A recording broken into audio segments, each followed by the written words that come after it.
El elemento que tiene como materia prima petróleo y que yo elegí es el plástico.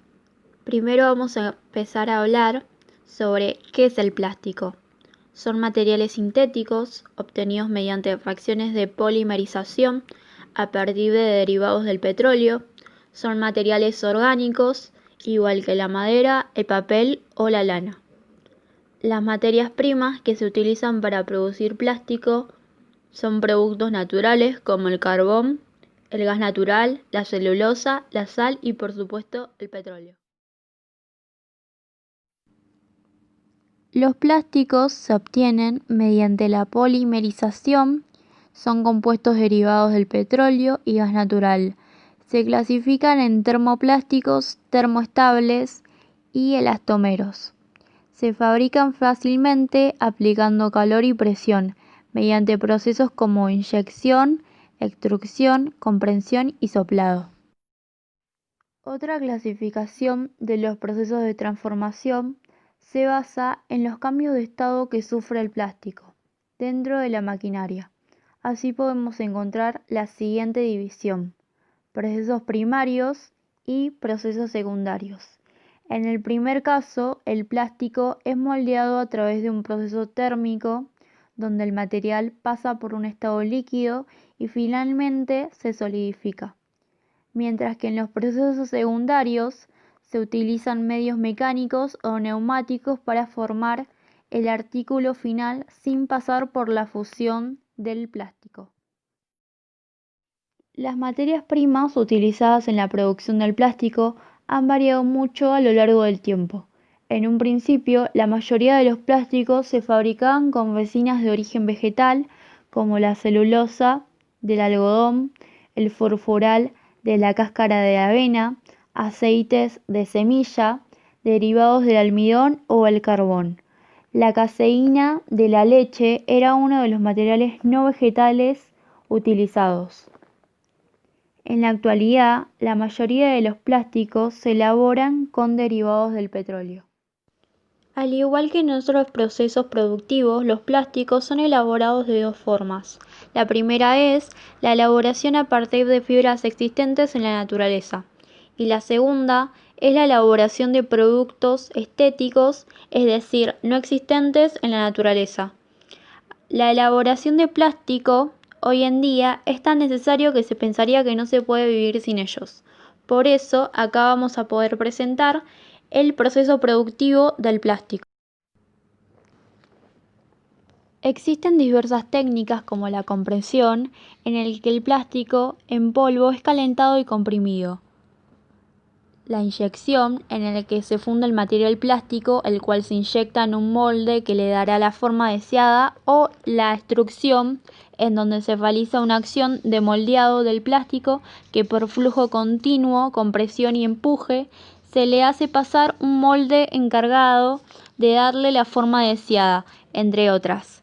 Cuando hablamos de comercialización en Argentina, específicamente en Buenos Aires, existe un caso muy particular de una pyme que nació en el 2001 y que hoy en día factura 200 millones al año. Esta misma fue fundada por dos hermanos y hoy en día se puede encontrar en hipermercados como Walmart y Carrefour, conocida como Ecovita. Esta pyme comenzó como proveedora para otras empresas y actualmente posee alrededor de más de 70 empleados y tiene una segunda planta en construcción. Una de las ventajas que posee el plástico es la baja densidad, lo que puede resultar óptimo para muchos de sus usos, básicamente porque son extremadamente ligeros.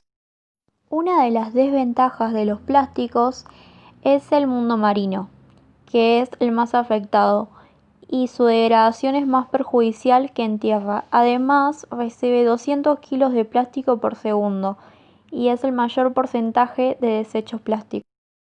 Otra de las desventajas es la contaminación del aire. La fabricación de plástico libera una cantidad variada de toxinas en el aire. Además de ello, muchos de los plásticos a nivel mundial son quemados, liberando otros componentes tóxicos que provocan problemas de salud.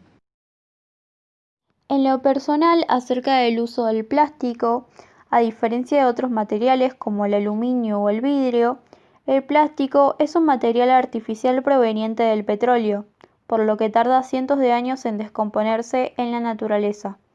Es un material prácticamente indestructible, hasta 1000 años según el tipo de plástico que sea. Utilizar el plástico masivamente como lo estamos haciendo ahora es un error de consecuencias catastróficas a nivel global. El plástico que generamos no se degrada y provoca un impacto muy grande en el medio ambiente. Inunda mares, playas y la cadena alimentaria marina ha sido ya contaminada de manera grave e irreversible. Si continuamos creando y consumiendo plástico como lo estamos ahora, para el 2050 habrá más plástico que peces en el océano. En conclusión, la manera más eficaz de evitar la basura plástica en nuestros océanos es reducir el uso del plástico en nuestra vida diaria. El plástico es tan común en nuestro mundo de hoy que es casi imposible no tenerla en cuenta en nuestra vida diaria. Sin embargo, la lucha por una vida sin plástico sigue siendo un objetivo que vale la pena lograr como sociedad.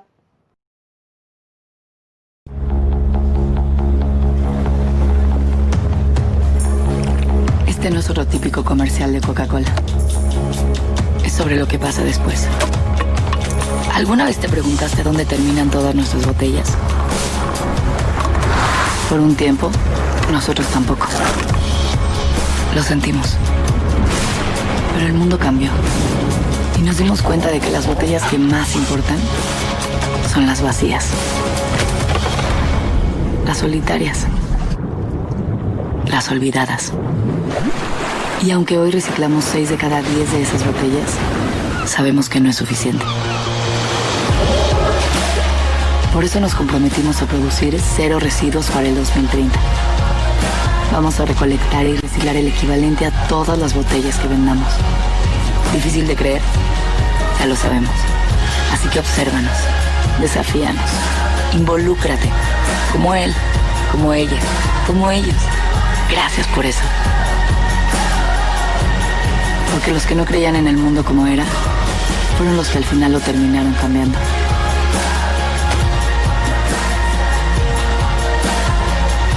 Hagamos esto juntos.